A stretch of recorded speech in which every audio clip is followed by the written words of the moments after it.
I think it's over. I don't want to deal with them anymore with this scum. You know what scum is? Well, you heard them, boys. Pack your bags. We're going to the Middle East. Again. Wow, I sure can't wait to fight more terrorists the CIA probably created.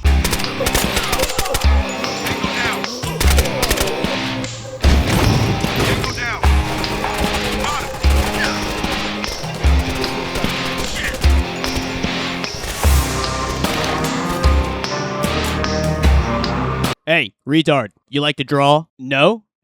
Okay, fair enough. Now what if drawing killed people? Blow the planet up immediately. Door Kickers 2 is basically Microsoft Paint, but for tactical LARPers. I swear every comment I see on this game is people acting like there's some kind of Navy Force Delta SEAL. Meanwhile, I'm over here shooting AT-4s into a church against jihadis with 300 ping.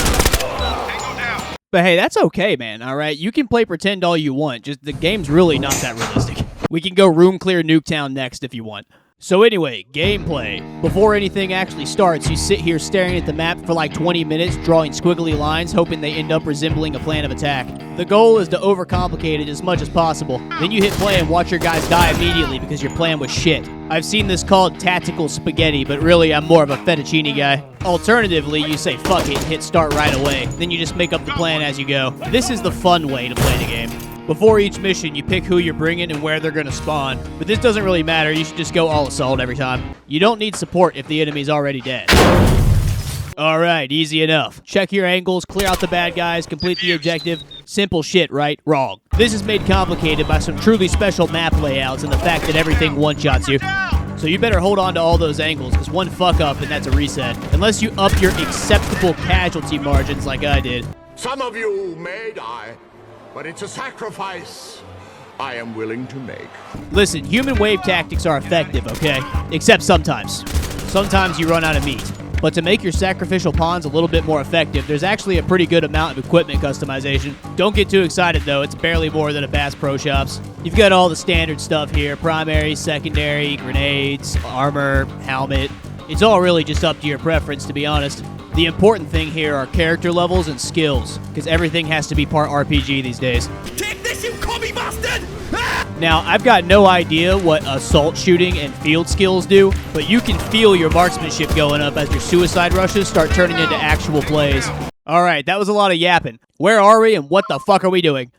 Welcome to Nowhere Rocky, a Middle Eastern shithole about 10 miles south of Askrakistan. I didn't read any of the mission briefings, so I'm gonna assume we're either here for fun or to accidentally train the next ISIS. Again, we've got 3 different units to bust it down out here with. U.S. Army Rangers, Violent Direct Action, Jack of all trades, the Nowhere Rocky SWAT team. I never played them, but apparently it looks like this. And the CIA. They're all about stealth and trying to blend in. Dirk Allah. Durka, Muhammad Jihad. Haka Sherpa, Abakala. Oh, Durka. I played the tutorial for them and then never touched them again because I thought it was fucking lame. Each unit has their own strengths and weaknesses that fit different mission types. But I just played Rangers the entire game, so clearly it's not that important. It's really just more of a flavor thing. There's a near infinite number of missions to bring your chosen group of dipshits on, but you can break them down into 4 basic types. Kill everybody. This is the most basic type of mission in the game. No fancy bullshit. You just get in there and let your guys run wild. The enemy AI is too slow and stupid to keep up with you, so this is usually just a fucking massacre. It is a very fun massacre, however, because unlike the other mission types, you can actually use all the different pieces of equipment this game has. Lame-ass shit like hostages and high-value targets and whatnot usually get in the way of high explosive ordnance, but over here in these kind of missions, you can just let it rip. I mean, shit, man, for a lot of these, you don't even have to go inside the damn building. They just run straight for whatever noise you're causing and end up funneling right out to you like a Black Ops zombie train. Grab a specific person. This mission type is a little bit more complicated in that there's only one person on the map that actually matters and everyone else is worthless. This comes in 2 flavors. Extract an ally or kidnap an enemy. They're both annoying, but for different reasons. Extracting an ally is made difficult by the fact the enemy also wants to extract them from the world of the living. The moment they detect you, they're going to start moving to kill whoever you're there for. Typically, you're extracting a deep cover operative or something like that, so it doesn't really make sense how they avoided detection the whole time, but magically know who they are when you get there.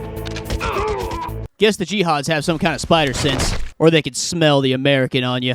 What freedom does to a motherfucker. Kidnapping an enemy plays out a little bit differently.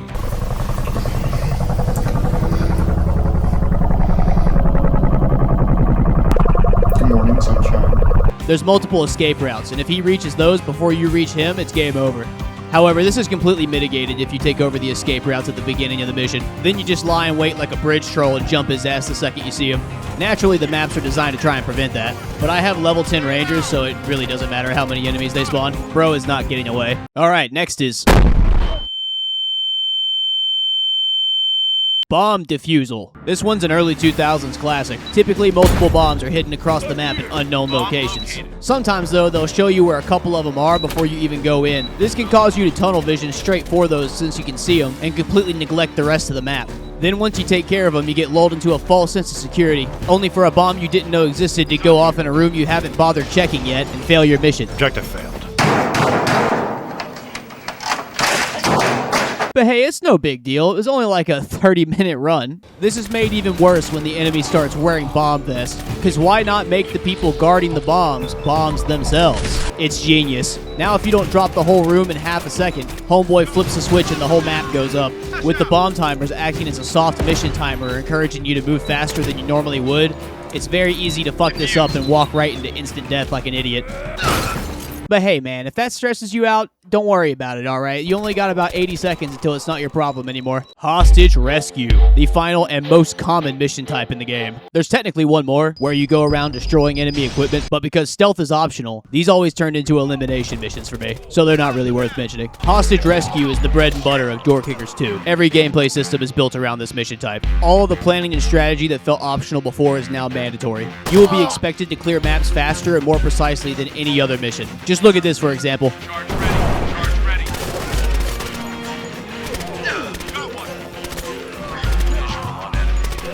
That was the entire mission, and it took me 45 minutes to get that run. There's a ton of variations with these. They all involve plucking a bunch of submissive and breedable idiots from the jaws of death. For Christ's sake, look at this guy. He's tied to freaking train tracks, dude. Some fucking Looney Tunes bullshit. They also tend to throw objectives from other mission types into these too, to really up the complexity. Sometimes they even put execution timers on specific hostages. This means you've only got a few seconds to stop them from becoming the next Live League video. On top of all this, because there's so much collateral in the way, you actually have to be smart with how you deploy your equipment. You can't just 86 the building anymore because you actually have to save the meat bags inside. All of this together creates a complicated mess of bullshit that requires you to actually use your brain to overcome, which is kind of the whole point of the game. I don't know why I'm acting like that's something new. Alright, so after all that, I'm sure you're wondering, what was it all for? What are our Agartha warriors doing here? What is the story of Door Kickers 2? I don't know, I didn't play it.